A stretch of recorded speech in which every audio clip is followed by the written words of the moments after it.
Good morning. Last week we heard an amazing sermon from Andrew with so much great stuff packed into it, and it was called The Heart of the Matter, meaning God's heart of tender mercy towards us, as displayed in Luke chapter 1, which is all about the prophecy of John the Baptist's birth and the interesting things that happen next. It's also about heart responses to God and what God has in mind for us. So Luke was the only gospel writer who was not a Jew. And as a Gentile, he was writing to other people who might also feel like outsiders. So he includes a lot of background about Jewish history and the prophecies from God in the Old Testament. But at the time of the story, the Jews had not heard any prophetic words from God for over 400 years.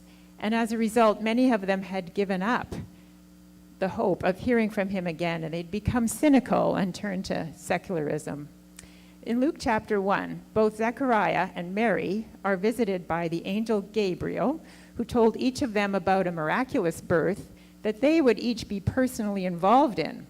And in both cases, God was choosing to partner with humans to accomplish his plan. And in both cases, they had some serious questions for the angel. Mary's question was, "How will this be, since I am a virgin?" Fair. To this question, the angel had a nice, informative answer, ending with, "Nothing is impossible with God." And Mary replied, "I am the Lord's servant. May it be to me as you have said." And as Andrew pointed out, she was curious about God's message to her, and she leaned into it. She was very young, not much more than a child herself, and she responded with childlike faith. Zechariah also had a question for the angel. He said, "How can I be sure of this? I'm an old man, and my wife is well along in years." He had been around long enough to develop some cynicism. He and his wife were old, and they were childless, and they felt the weight of those broken dreams. And as a priest, he was well aware of the 400 years of silence from God. So here's how the angel responded to him. He said, "I am Gabriel. I stand in the presence of God, and I have been sent to speak to you." Like, wow. And to tell you this good news. "And now you will be silent and not able to speak until the day that this happens, because you didn't believe my words, which will come true at their proper time." So God knows our hearts. He knew what was in Mary's heart, and he knew what was in Zechariah's heart. And if I'm honest, I have to put myself in Zechariah's camp. But here's the very amazing and life-giving thing. The angel Gabriel responded to each of them in a way that built their faith even more. And that is because of God's tender mercy. Every day when Zechariah couldn't speak, it was a reminder to him that the angel Gabriel, who stands in God's very presence, had been personally sent to him to tell him that something that he now knew was definitely going to happen. Every day he would be reminded that this was a thing of God. His wife was pregnant by a miracle of God's tender mercy. They were going to have a son who had a specific job from God, and they were to name him John.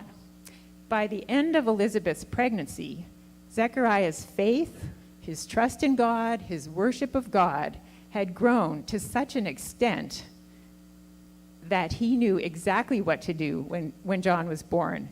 Everyone, all their friends, in their exuberance, as they celebrated this miracle, everyone was saying, "Let's name this baby Zechariah." But both Elizabeth and John and Zechariah said, "No, his name is John," showing that they were both on board with what God had told them to do. And the first words out of Zechariah's mouth as he got his speech back were words of praise and adoration to God. These were prophetic words from God after 400 years, showing the heart and purpose of God. He said, "Praise be to the Lord, the God of Israel, because he has come and redeemed his people. And you, my beloved child, will be called the minister of the Most High, because you will prepare the way for the Lord.